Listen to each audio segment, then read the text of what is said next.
Bismillahirrahmanirrahim. Assalamualaikum warahmatullahi wabarakatuh. Waalaikumsalam warahmatullahi wabarakatuh. Yang terhormat Bapak Iqbal Maulana selaku dosen pengampu mata kuliah aljabar linear dan juga teman-teman yang saya banggakan. Kami dari kelompok 1 yang beranggotakan saya, Yuka Natasha Haji. Saya Fatih Maulana. Saya Rizka Mania. Saya Ulumha. Di sini kami akan mempresentasikan hasil diskusi kelompok kami mengenai penerapan aljabar linear dalam kehidupan sehari-hari. Baik, langsung saja kami bahas ke materi yang pertama. Oke, yang pertama ada pendahuluan. Matriks bukanlah sekedar pembelajaran matematika dalam ruang lingkup sekolah atau kuliah. Namun, matriks dapat digunakan manusia untuk memecahkan masalah dalam kehidupan sehari-hari. Seperti kasus yang akan kami bahas, matriks dapat diaplikasikan di dalam bidang ekonomi, yaitu jual beli. Pada kasus ini diceritakan bahwa ada dua orang mahasiswa yang beli dua buah barang di sebuah toko dengan jumlah belanjaan dan total harga yang berbeda. Kemudian kasus ini menanyakan berapa harga jual dari masing-masing dua barang tersebut. Lalu apabila diasumsikan harga beli dua buah barang tersebut adalah sekian, maka tentukanlah laba per bulannya. Untuk memecahkan masalah tersebut, kami akan menggunakan beberapa submateri matriks dalam menyelesaikannya. Lanjut, ada definisi matriks. Matriks adalah kumpulan bilangan, simbol atau ekspresi berbentuk persegi atau persegi panjang yang disusun menurut baris dan barisan. Susunan elemen ini diletakkan dalam kurung biasa atau kurung persegi. Matriks dinotasikan dengan huruf kapital seperti A, B, dan C, dan seterusnya, sedangkan elemennya jika berupa huruf maka ditulis dengan huruf kecil. Yang ketiga, jika matriks berukuran M kali N, maka A adalah matriks yang terdiri dari M baris dan M-nya kolom. Untuk yang terakhir, ukuran matriks tersebut disebut ordo. Yang ketiga, ada bentuk umum matriks. Untuk yang A11, A12, A13 sampai A1N merupakan baris pertama. Dan untuk A11, A21, A31 sampai AM1 itu merupakan kolom pertama. Untuk keterangannya, jumlah baris bisa disebut sebagai M, jumlah kolom bisa disebut sebagai N. Ukuran atau ordo sama dengan M kali N. Elemen diagonalnya ada A11, A22, sampai AM ke N. Oke, yang keempat ada matriks penjumlahan. Dua buah matriks dapat dijumlahkan apabila keduanya memiliki ordo yang sama. Secara matematis, operasi penjumlahan matriks dapat diasumsikan sebagai berikut. Berikut ada contoh matriks 3 kali 3 yang yaitu A, B, C, D, E, F, G, H, I ditambah P, Q, R, S, T, U, V, W, X sama dengan A plus P, B plus Q, C plus R, D per S, E plus T, F plus U, G plus V, H plus W, I plus X. Pada penjumlahan matriks ini terdapat sifat-sifatnya, yaitu sifat komutatif A plus B sama dengan B plus A. Sifat asosiatif dalam kurung A plus B plus C sama dengan, ini harusnya A plus dalam kurung B plus C. Matriks 0, A plus 0 sama dengan A. Dan yang terakhir A plus dalam kurung min A sama dengan 0. Selanjutnya ada matriks pengurangan. Matriks pengurangan memiliki konsep yang sama seperti matriks penjumlahan. Jadi tinggal dibalik tuh. Contohnya ada matriks A, B, C, D, E, F, G, H, I dikurangi matriks P, Q, R, S, T, U, V, W, X sama dengan A dikurangi P, B dikurangi Q, C dikurangi R, D dikurangi S, E dikurangi T, F dikurangi U, G dikurangi V, H dikurangi W, dan I dikurangi X. Selanjutnya ada matriks perkalian. Perkalian matriks adalah proses mengalihkan setiap elemen baris pada matriks pertama dengan elemen kolom pada matriks kedua. Hasilnya kemudian dijumlahkan untuk memperoleh hasil akhir perkalian matriks. Secara matematis, diasumsikan sebagai berikut. Matriks AB sama dengan ABC, DEF, GHI dikali PQR, STU, PWX sama dengan A kali B ditambah B kali S ditambah C kali V, dan seterusnya. Selanjutnya, sifat perkalian matriks. Yang pertama itu tidak komutatif. Jika pada perkalian biasa A dikali B sama dengan B kali A. Namun pada perkalian matriks ini tidak berlaku karena AB tidak sama dengan BA, kecuali kedua matriks bersifat komutatif dan salah satunya matriks identitas. Yang kedua distributif. A dalam kurung B tambah C sama dengan AB ditambah AC. Yang ketiga asosiatif. Dalam kurung AB dikali C sama dengan A dikali dalam kurung BC. Yang keempat identitas. Identitas A sama dengan A identitas sama dengan A. Yang kelima perkalian skalar. K dikali ABCD sama dengan K dikali A dikali B dikali A K dikali A, K dikali B, K dikali C, K dikali D. Yang terakhir transpos.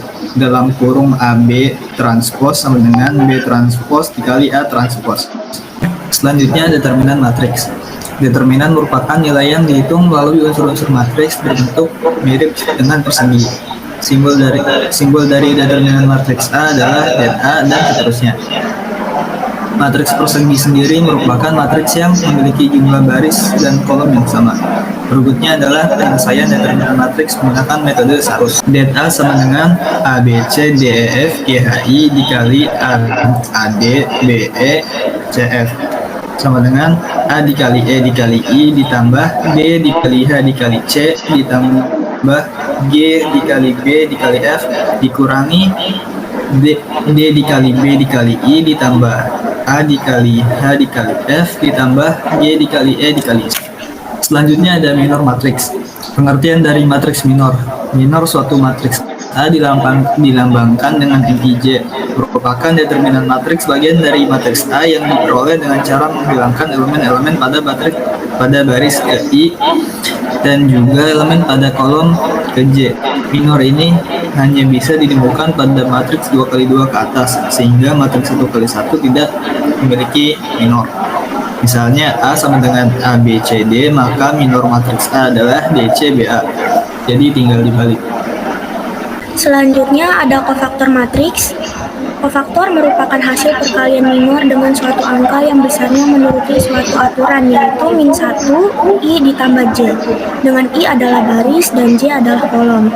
Jadi kofaktor dari sebuah elemen baris ke I dan kolom ke J dari matriks A akan bisa dikenali melalui lambangnya, yaitu CIJ. Jadi rumusnya di sini CIJ sama dengan min 1 dikali I ditambah J dikali MIJ. Sama seperti minor, jumlah kofaktor suatu matriks mengikuti jumlah elemen matriks tersebut. Selanjutnya pengertian matriks kofaktor. Matriks kofaktor ini adalah matriks yang terdiri dari kofaktor-kofaktor matriks itu sendiri. Jadi apabila terdapat suatu matriks A, maka matriks kofaktor A ini merupakan matriks yang akan terdiri dari kofaktor-kofaktor matriks A. Susunan elemen matriks kofaktor akan mengikuti susunan letak kofaktor-kofaktornya.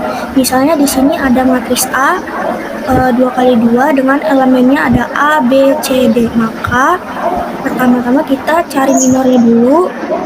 Di sini minornya menjadi matriks D, C, B, A. Kemudian kita cari dari minor, kita cari kofaktornya menjadi D, min C, min B, dan A. Next.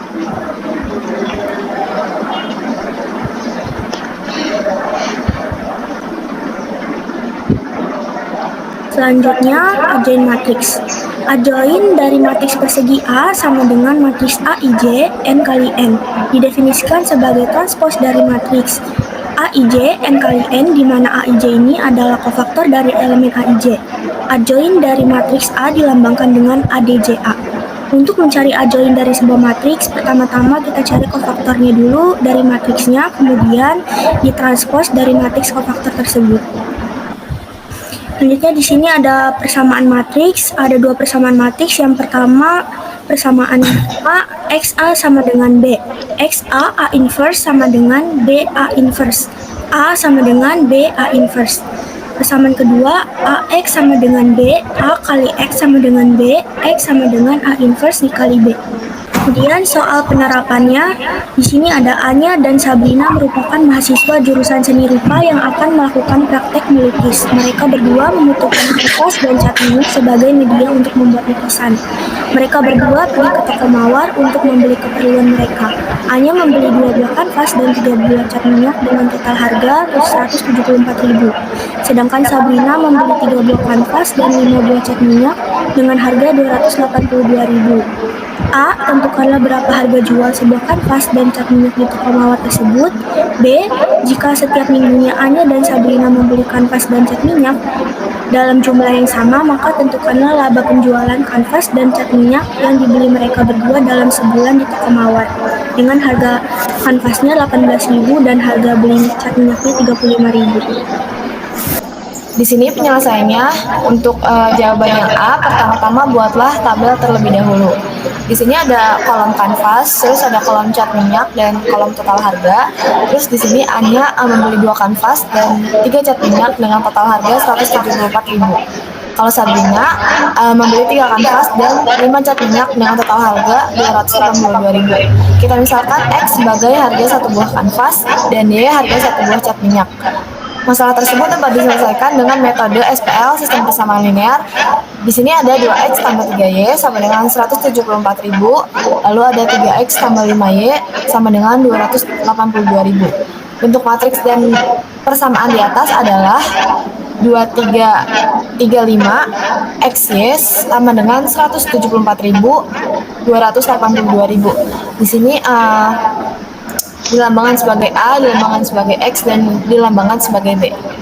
Langkah pertama, cari determinan matriks dari A. Di sini determinan A 2335, 2 dikali 5, kemudian dikurangi 3 dikali 3, sama dengan 10 dikurangi 1, yaitu 1. Kemudian cari adjoin matriks A. Langkah pertama kita cari minor matriks A-nya terlebih dahulu. MIJ 5, minor matriksnya itu menjadi 5332. Kemudian kofaktor matriks A, CIJ itu menjadi 5 min 3 min 3 2. Lalu adjoin matriks A-nya itu 5 min 3 min 3 2 ditransposkan lagi menjadi 5 min 3 min 3 2. Hasilnya tetap sama. Kemudian cari inverse matriks A. A pangkat min 1 sama dengan 1 per determinan A dikali adjoin A. Kemudian A inverse-nya 1 per 1 dikali 5 min 3 min 3 2. Lalu di sini ada AX sama dengan B. X ini A-nya pindah ruas ke sebelah kanan menjadi A pangkat min 1 dikali B. Kemudian ini persamaan yang ini kita masukkan ke matriks yang tadi. XY sama dengan 5 min 3 min 3 2 dikali 174.000, 282.000. Hasilnya 875 di hasil cara menghitungnya 5 dikali 174.000 itu 870.000. Lalu min 3 dikali 282.000 itu min 846.000. Kemudian di bawahnya min 3 dikali 174.000 itu hasilnya min 522.000 dan 2 dikali 282.000 hasilnya 564.000. Jadi di sini 870.000 dikurang 846.000 hasilnya 24.000 dan min 522.000 ditambah 564.000 hasilnya 42.000. Misalkan sebagai harga kanvas itu 24.000 dan Y harga cat minyak itu 42.000. Lanjut ke jawaban yang B, jumlah penjualan dalam sebulan. Kita cari untuk kanvas tadi Anya membeli 2, Sabrina membeli 3, itu totalnya 5, berarti dikali 4 minggu itu 20 buah. Kemudian cat minyak untuk Anya membeli 3 buah, ditambah Sabrina membeli 5 buah menjadi 8 buah. Dikali 4 minggu yaitu 32 buah. Kemudian laba kanvas dan cat minyak per bulan. Kita misalkan sebagai A, 24.000, 42.000 dikurang 18.000 kurang 35.000. 24.000 dikurang 18.000 hasilnya 6.000, 42.000 dikurang 35.000 hasilnya 7.000. Laba kanvas dan cat minyak dalam sebulan yaitu kita misalkan sebagai B, yang ini 20 dikali 6.000 itu 120.000, 32 dikali 7.000 yaitu 244.000. Jadi laba toko mawar dari hasil penjualan kanvas dan cat minyak yang dibeli Anya dan Sabrina adalah 120.000 ditambah 244.000 totalnya 364.000 rupiah. Kesimpulannya, Dalam proyek ini, submateri yang kami terapkan yaitu operasi matriks, ada penjumlahan, pengurangan, dan perkalian. Kemudian ada determinan matriks, minor, dan kofaktor, adjoint, dan inverse matriks. Secara tidak disadari, ternyata aljabar linear, salah satunya matriks, berguna dalam aplikasi kehidupan sehari-hari. Aljabar linear mempunyai manfaat dan kegunaan dalam kehidupan sehari-hari, yaitu seperti contoh kasus yang kami ambil, yaitu menentukan harga dan laba yang termasuk dalam bidang ekonomi. Kemudian bidang lainnya yaitu investigasi, pemrograman, dan perangkat lunak. Sekian presentasi dari kelompok kami, kurang lebihnya mohon maaf. Wassalamualaikum warahmatullahi wabarakatuh. Waalaikumsalam warahmatullahi wabarakatuh.